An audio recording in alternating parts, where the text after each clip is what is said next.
le point à l'étude. Je donne à présent la parole à Monsieur Tom Fletcher, secrétaire général adjoint aux affaires humanitaires et coordinateur des secours d'urgence. Je vous remercie, Monsieur le Président, de me donner l'occasion d'informer le Conseil au sujet de l'état de la protection des civils dans les conflits armés. Merci de donner la priorité à la discussion sur cette question prioritaire et vitale.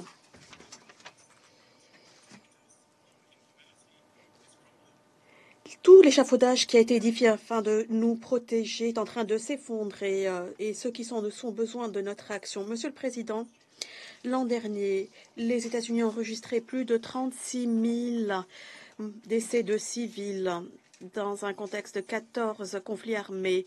Mais je crains bien qu'il s'agisse là d'une sous-estimation. Dans plusieurs contextes, des attaques répétées portant atteinte à une infrastructure civile ont causé des perturbations dans l'électricité, l'eau, les services d'assainissement, l'éducation, la subsistance, privant ainsi des millions de l'essentiel à la survie.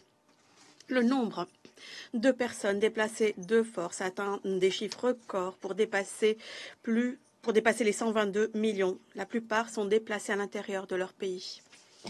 Des rapports font état de disparitions forcées, de tortures, de traitements inhumains et autres traumatismes, des pratiques généralisées.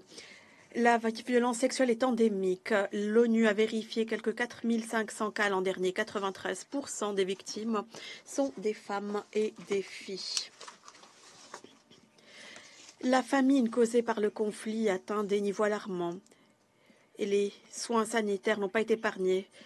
Les incidents documentés par l'OMS faisant état de dommages, dégâts et atteintes contre les patients, transport et fournitures médicales atteignent des millions de personnes malades et blessées sont privées de soins médicaux. La violence, les mesures bureaucratiques, administratives et autres facteurs continuent de faire obstacle à l'accès humanitaire. L'aide humanitaire a été utilisée comme monnaie d'échange, dans certains cas pour faire pression sur les parties populations. 2024 a été l'année la plus mortelle d'après tous nos registres sur le plan humanitaire.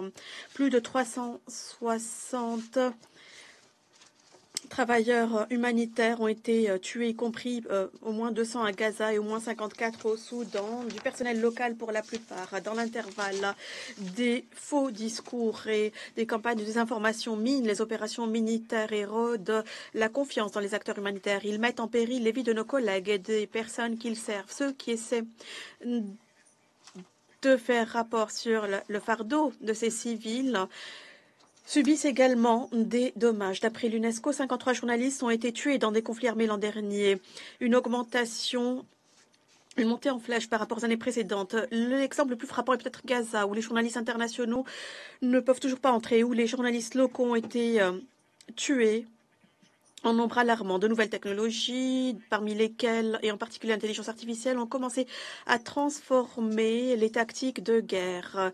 D'après les rapports, l'IA aurait permis de déployer et sélectionner des cibles militaires, ce qui suscite de graves préoccupations au sujet de la conformité avec le droit international, l'érosion de la surveillance humaine.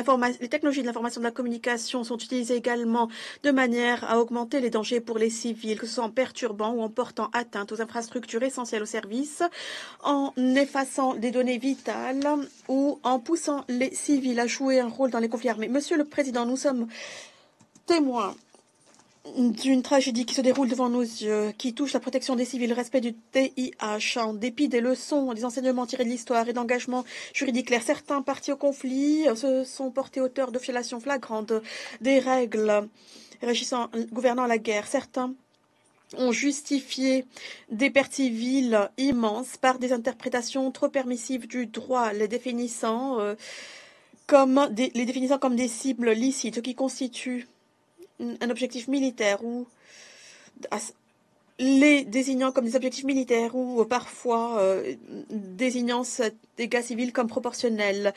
Le premier retrait de l'histoire d'un traité humanitaire relatif au désarmement annoncé, d'autres ont été annoncés depuis d'ailleurs, a permis de propager l'idée dangereuse et obsolète d'après lesquelles des menaces exceptionnelles suscite une nécessité militaire qui se situerait au-dessus du DIH. Certains États tendent à considérer le droit de manière sélective en fonction des parties concernées ou des intérêts en jeu. Tout ceci mine la finalité des règles de la guerre, à savoir limiter la souffrance humaine dans les conflits armés. Ceci met en danger l'architecture de la protection que nous avons mis des décennies à édifier.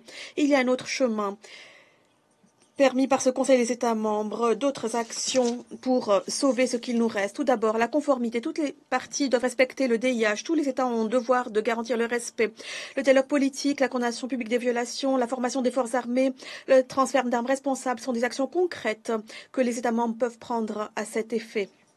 La Cour internationale de justice a rappelé à tous les États leurs obligations internationales en matière de transfert d'armes à des parties à un conflit armé afin d'éviter tout risque que ces armes puissent être utilisées pour violer les conventions de Genève de 1949 et la Convention sur le génocide. Les mesures nécessaires afin de protéger les civils existent depuis longtemps. Elles ont été testées au fil du temps. La protection des civils exige une adhésion stricte au droit international et l'adoption de politiques et de pratiques afin de renforcer cette protection en toute bonne foi. Ensuite, nous devons lutter contre l'impunité. En 2024, nous avons vu des mesures et des pas importants dans sa direction. En Ouganda, un ancien commandant de l'armée de résistance du Seigneur ougandaise a été reconnu coupable de 44 chefs d'accusation, y compris assassinat et viol. Au Libéria, le président a mis sur pied une cour martiale pour crimes de guerre, pour entendre des atrocités de guerre civile. Les tribunaux nationaux en France, Allemagne, Portugal et ailleurs ont poursuivi des individus pour crimes de guerre commis à l'étranger. La CPI a émis de nouveaux mandats d'arrêt. Tous ces efforts doivent bénéficier d'un soutien. La justice ne peut être sélective. Elle doit rester indépendante et ne peut pas être politisée. Les attaques contre l'intégrité des tribunaux sont inacceptables. Troisième mesure, nous devons reconnaître que tous les dommages causés aux civils ne découlent pas de violation du droit.